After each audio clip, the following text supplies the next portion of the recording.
Bonjour à toutes et à tous, aujourd'hui je vais vous montrer comment fabriquer un allumage pour patator à combustion. Cet allumage qui se trouve dans cette boîte est un allumage à haute tension qui permet de générer un arc électrique d'environ 400 000 volts. Donc le module qui est à l'intérieur, j'en ai un deuxième, c'est celui-ci.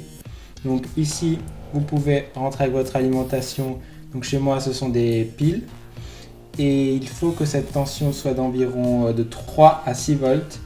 Et à l'autre extrémité du module, vous avez deux fils qui ressortent et vous devez les brancher sur les électrodes de votre patator en respectant bien une distance de 1 à 2 cm pour éviter de cramer le module. Ici, à l'arrière, vous avez l'alimentation.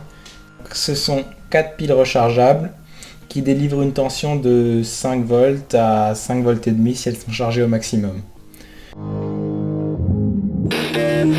Pour allumer ce patator, il va tout simplement falloir appuyer sur ce bouton.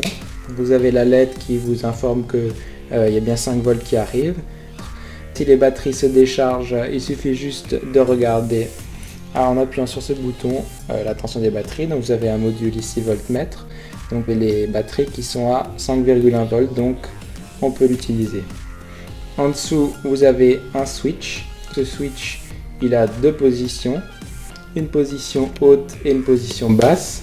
La position haute correspond à l'utilisation du bouton sur le patator et la position basse correspond à l'utilisation via la carte, ici la carte relais, et donc la télécommande si vous voulez. Voilà, donc après avoir dévissé le bouchon, on va faire un test donc avec la carte relais. Je prends ma télécommande et ici il y a 4 boutons, j'ai mis le premier.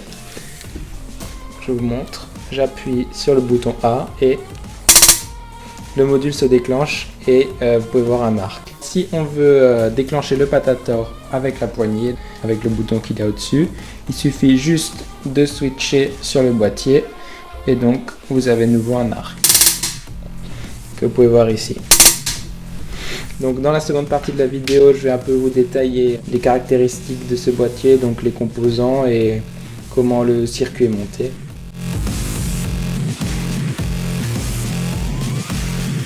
Nous voilà dans la seconde partie de la vidéo. Je vais vous montrer le montage des composants dans le circuit. Pour tous les composants, je les listerai dans la description. Vous pourrez faire un tour si vous voulez plus d'informations. Voilà, donc on commence le circuit par l'alimentation. Donc elle arrive ici, la phase et le neutre. Je ne sais pas si vous voyez bien parce qu'il y a beaucoup de fils. Et donc cette alimentation, elle arrive sur l'interrupteur, la phase uniquement. Elle part cette phase jusqu'à la diode ici. Ensuite, de l'interrupteur, la phase part aussi vers le switch l'inverseur. Et l'inverseur, il va ressortir avec deux autres positions que vous avez ici, une à gauche et une à droite. La première sur ce câble audio va aller vers le bouton ici.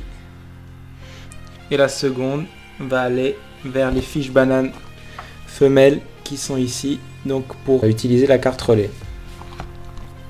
Ensuite, l'alimentation, elle part également vers le module voltmètre qui est ici. Donc la phase et le neutre, plus le fil jaune pour checker la tension. Et le module qui est raccordé ici, là, en fin de circuit. Voilà, donc si vous avez des questions, n'hésitez pas à les laisser dans les commentaires. Et peut-être que je ferai bientôt une vidéo de test pour le patator. Ici vous pouvez voir peut-être, j'ai une bouteille que je vais mettre sous pression et on va tirer dessus. On pourra faire un calcul avec une caméra à grande vitesse pour mesurer donc la vitesse. Si vous avez des objets sur lesquels vous voulez qu'on tire, n'hésitez pas à les laisser dans les commentaires. Voilà, c'est la fin de la vidéo, donc si vous avez aimé cette vidéo, n'hésitez pas à la partager et à liker et à vous abonner pour suivre les prochaines vidéos sur le patator et bien d'autres.